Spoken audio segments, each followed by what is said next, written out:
Po natin ngayon tungkol sa prostate problem ng kalalakihan. Diba? Halos lahat ng lalaki magkakaroon ng prostate problem. Anong mga pagkain na bawal? Actually, meron mga pagkain pala dapat iwasan kung lumalaki ang prostate, kung takot tayo sa prostate cancer, at ano yung mga pagkain kailangan kainin. Tapos yung mga senyales, bibigay ko na rin. Minsan po talaga, ang disclaimer ko lang, nakakalito talaga ang medical studies eh. Minsan, syempre, may medical studies, sasabihin, maganda yung gatas para sa ganitong sakit. O maganda yung itlog sa ganitong sakit. Pero lahat naman, moderation. May mga ibang sakit, baka hindi pwede yung gatas, baka mas bawas yung itlog. Depende nga sa sakit. Ano ba to sakit sa puso, buto ba gusto mo, o sa prostate. So, in moderation, baka bawas kain ito, dagdag kain ito. Kasi nga yung pag-aaral, hindi naman 100% based on medical studies tsaka yung pag-aaral natin. Okay? So, lahat ng lalaki may prostate. Pagdating ng edad 50, lumalaki karamihan ang prostate. So, magkakaroon na ng 6 na senyales, lalo na pag 60 years old or 70. Halos lahat na siguro may prostate problem, lumalaki na siya. So, ang sintomas sa lalaki ganito, mas madalas na yung ihi nila. Okay, madalas na yung ihi. Number 2, gigising maraming beses sa madaling araw para umihi. So yan, sign of prostate problem yan. Number 3, masakit. Mahapdi habang umiihi. Usually sa gitna ng ihi. Masakit o parang burning sensation. Yung iba naman, habang nagtatalik, masakit din. Pwede rin yun. Pero usually sa pag-ihi, masakit din. Number 4, pwedeng may dugo. May dugo sa ihi o sa semilya may dugo. Pwede ring sign ng prostate inflammation or infection. Number 5, yung prostate, ano yan nasa daanan ng ihi ng lalaki yan. Kaya minsan sumasakit yung likod or sa hip area. Actually, medyo bad sign yun pag sumasakit dito. Papacheck tayo sa urologist. At number 6, papatak-patak na lang yung ihi, dribbling of urine. So, puro urinary problem to. Para malaman kung may prostate problem, papa-ultrasound natin yung prostate. Pag napa-ultrasound, malalaman kung malaki yung sukat o maliit, o kung may bukol o walang bukol. Pwede rin pa-check yung PSA test. Okay, may blood test to. Ma-check ito for for prostate cancer. Minsan din ang urologist ina-examine din. Sinusundot dito sa puwet, nakakapare ng urologist, ng doktor kung matigas ba, normal ba, o may problema sa prostate. So, kukwento na natin ano yung pagkaing iiwasan kung ang prostate nyo ay lumalaki. Halos lahat ng lalaki, 50, 60 and above, lumalaki ang prostate, may sintomas kayo. So, iwas kung malaki ang prostate, tawag dyan, benign prostatic hypertrophy, or prostate cancer, kinakatakutan natin. Tulad na sinabi ko, itong mga pagkain to may pros and cons. Pero kung prostate ang main problem natin, ito yung mga iiwasan, babawasan, at mamaya yung mga dadamihan. Number 1, worst foods for prostate health ay mga red meat. Karne pa rin talaga. Baboy, baka, kahit beef, mga steak, hindi pwede masyadong marami. Konti lang. Nakita kasi talaga sa pag-aaral basta maraming red meat, siguro maraming taba, mas mataas ang risk for serious prostate cancer. Advanced prostate cancer. Pati mga processed meat, kasama rin yung mga hotdog, sausage, ham, malamang pati mga langgunisa, basta depende sa pagkagawa Kung may mga preservatives, mas masama. So, beef, pork, at processed meat, mas hindi maganda. Okay? Hindi naman 100% sabihin, higher risk. So, konting bawas. Mas kumain na lang kayo ng isda, mas kumain na lang ng manok, ng tokwa, at mga gulay for protein needs. Yan. Chicken, fish, tofu, at mga beans na para makakuha ng protina. Number 2, magugulat kayo, dapat iwasan. So, number 1, mga beef.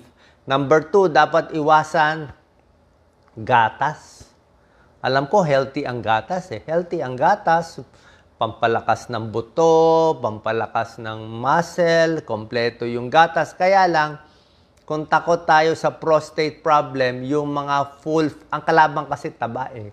May gatas na full cream milk o full fat na milk. Okay? So, yung mga high fat na dairy products ng mga milk, mga keso, talagang mga very rich, hindi rin maganda. Ito.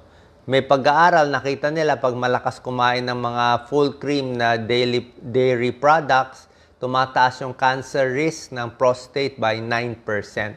Okay, medyo tumataas. Di nila ma-explain to, possible daw meron mga insulin-like growth factors, o basta dumadami, either lumalaki yung prostate o nagkakaroon ng prostate cancer, tumataas konti ang risk. Sa mga karne, tumataas din konti. Pero hindi 100% na porke kumain ka ng steak at gatas. Ibig sabihin, konting hinay-hinay kung prostate ang problema. Number 3, dapat iwasan sa prostate problem ay alak. Okay? Ito alak, halos sure na hindi maganda. Tumataas ang risk for serious prostate cancer.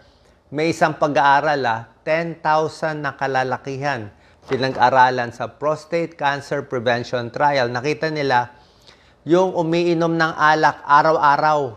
Okay? Every day. Siguro kahit mga 2 to 3 drinks in a day. Basta araw-araw, malaki ang chance magkaroon ng serious high-grade prostate cancer.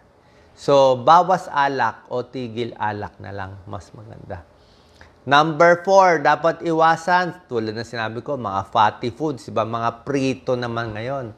Prito, fried foods, saturated fat, kasama na nga yung beef and pork, mga donut na prito, chicken na laging prito, fried, fast food, french fries, lahat yan mga puro prito, tataas ang risk.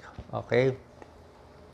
Pero syempre, kumpara sa pagkain, pati paninigarilyo, mas masama yung paninigarilyo. Pero yung food, nakakataas din konti. Ito, may mga meta-analysis na pag mahilig sa fried foods, 35% increase ng prostate cancer risk. Ang duda nila, yung talagang nakalubog sa mantika, naglalabas ng carcinogenic compounds, itong mga heterocyclic amines, polycyclic aromatic hydrocarbons, pag ininit yung mantika sa sobrang init.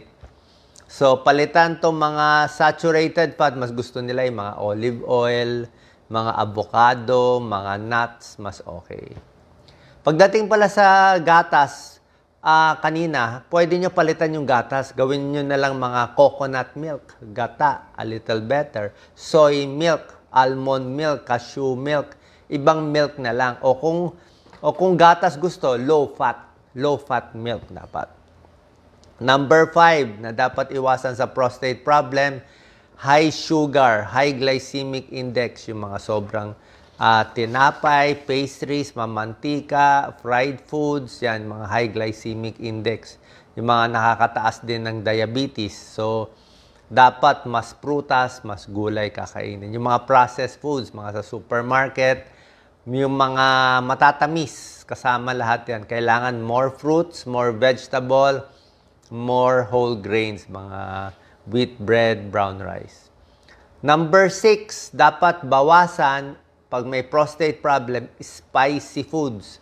Alam ko ang spicy, medyo healthy ang spicy. Diba? Sinabi ko sa inyo, yung mga sili, may capsaicin. Medyo maganda sa baga, maganda sa paghinga. Pero ang spicy naman, kung may almoranas, mahapdi. Diba? Sa mga may UTI, medyo mahapdi din. Ito rin sa prostate, mahapdi din tong spicy foods. Okay? Yung mga may prostate problem na lalaki, pag kumain sila ng spicy foods, chili pepper, lahat mga spicy, mas lumalala yung sintomas nila. Mas sumasakit yung pag-ihi, mas nai-irritate ang pantog, bladder, prostate, lumalala sintomas. So, bawas kung yan ang problema mo. Okay? Yung mga spicy chicken. Number 7, number 8, ito medyo may pag-aaral pero medyo controversial konti ito. Kasi itong 7 and 8 na pagkain at yung mga supplement, medyo okay dapat to eh. Pero para sa prostate problem, may pag-aaral na parang iwas tayo dito o bawas. Number 7, calcium supplement.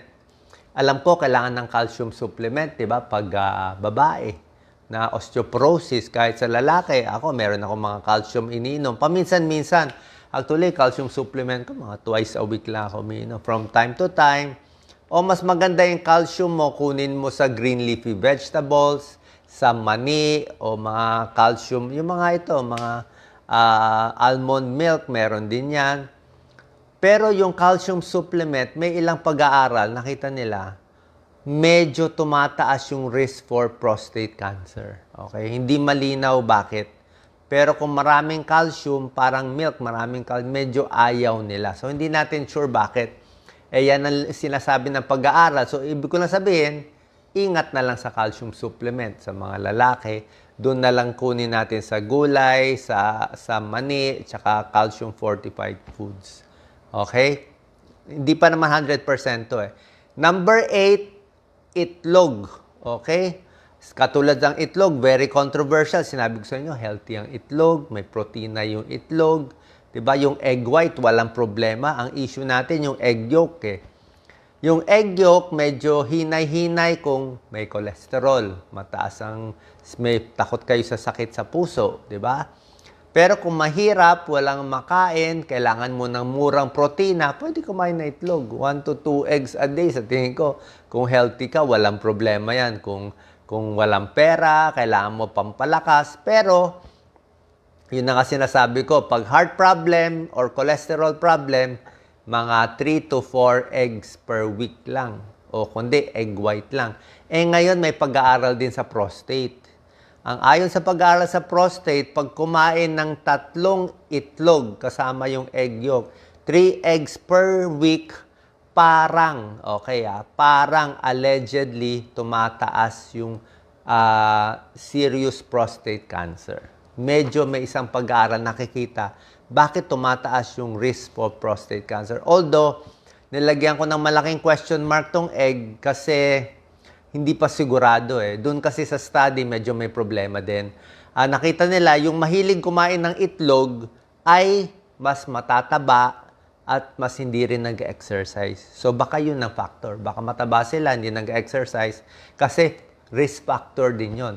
Pagiging overweight, masama sa prostate. Kulang sa exercise, masama sa prostate. Kaya itong eggs ay siguro 3 times in a week lang, pwede na. Konting hinay-hinay. Sa fried egg, siguro hard-boiled egg pwede na. Okay? Pero ang mas sure na dapat iwasan sa prostate, red meat, especially beef, processed meat, bawas-bawas, dairy, full cream milk ng gatas, alak, fried food, saturated foods, yan talaga mas bawal. Okay? Ano naman ang good foods for the prostate? Yung mga dapat nyong kainin, siyempre lahat ng gulay. Especially cruciferous vegetable. Ito yung mga broccoli, cabbage. Yan talaga, mga magaganda. Nababawasan ang prostate cancer by 20%. Gulay lang, oh. Pero maggulay lang, bawas ang prostate cancer mo 20%. So maggulay na lang tayo. Kamatis din, number 2. Okay, may lycopene. Nakakababa din ang prostate cancer. Green tea, tsaa, green tea, pwede. Oily fish, isda. Carrots, pwede rin. Yan, carrots, oily fish, tomatoes, green tea. Tapos, syempre, lifestyle, exercise, and weight reduction. Pag may problema sa prostate, syempre, kailangan mag-consult tayo sa urologist. Kahit tayo, nagko-consult sa urologist. Meron sila nire-resetang gamot. Mga dutasteride, finasteride, may tamsulosin, yan ang binibigay pampaliit ng prostate. Ang doktor nila lang mag-re-reseta niyan, pero usually, safe ba itong mga gamot? Itong mga Duodart, Avodart, dutasteride, finasteride, tamsulosin. Sa pag-aaral, pinapainom siya, may study 6 months pinapainom. May study 1 year. May study 4 years. Okay? Yung isang pinakamalaking study, 4 years. Reduced trial ang pangalan. So, dun sa 4-year study, nakita nila, mas hindi na operahan sa prostate, yung umiinom ng gamot, mas nabawasan yung sintomas, mas nabawasan yung laki ng prostate, na lessen yung sintomas. Although yung risk for prostate cancer, hilaw. Ibig sabihin, parang bumaba, parang tumaas, hindi sure. Hindi sure. So, itong mga gamot na to, binibigay lang to, pampaliit ng prostate para mawala yung sintomas. Pero sa prostate cancer, hindi pa malinaw kung nakakasama, nakakabuti, hindi natin sure. So, para sa akin, sundin pa rin payo ng doktor. Usually, daily itong gamot. Ako nga, ina-adjust ko na lang eh. So, tingnan rin natin. So, yung doctor nyo magde-decide nito. Pero sa tingin ko naman, sa normal dose for 1 year, 2 years, may tulong itong mga gamot na to. Kaysa hindi makaihi. Pag hindi makaihi, ma-operahan pa. Mas delikado pa yon, di ba? Mas mahirap, baka ma-heart attack pa sa hindi pag-ihi. Tsaka may side effect tong mga gamot na to. Actually, itong side effect, ang gusto nyong side effect. Merong good side effect ang dutasteride, finasteride sa mga lalaki. Kumakapal ang buhok. Yun. Actually, minsan binibigay itong dutasteride, finasteride, pampakapal ng buhok kahit walang problema sa prostate, especially sa kalalakihan. So, sana po nakatulong itong video. Mga bawal kainin, bawas-bawasan, yung mga dapat kainin, damihan, at consult tayo sa urologist. Siyempre, sa lumalaking prostate, at bantay din tayo sa prostate cancer. Yan ang binabantayan nating mga kalalakihan. So, sa mga misis, ituro natin to sa inyong mister. God bless po.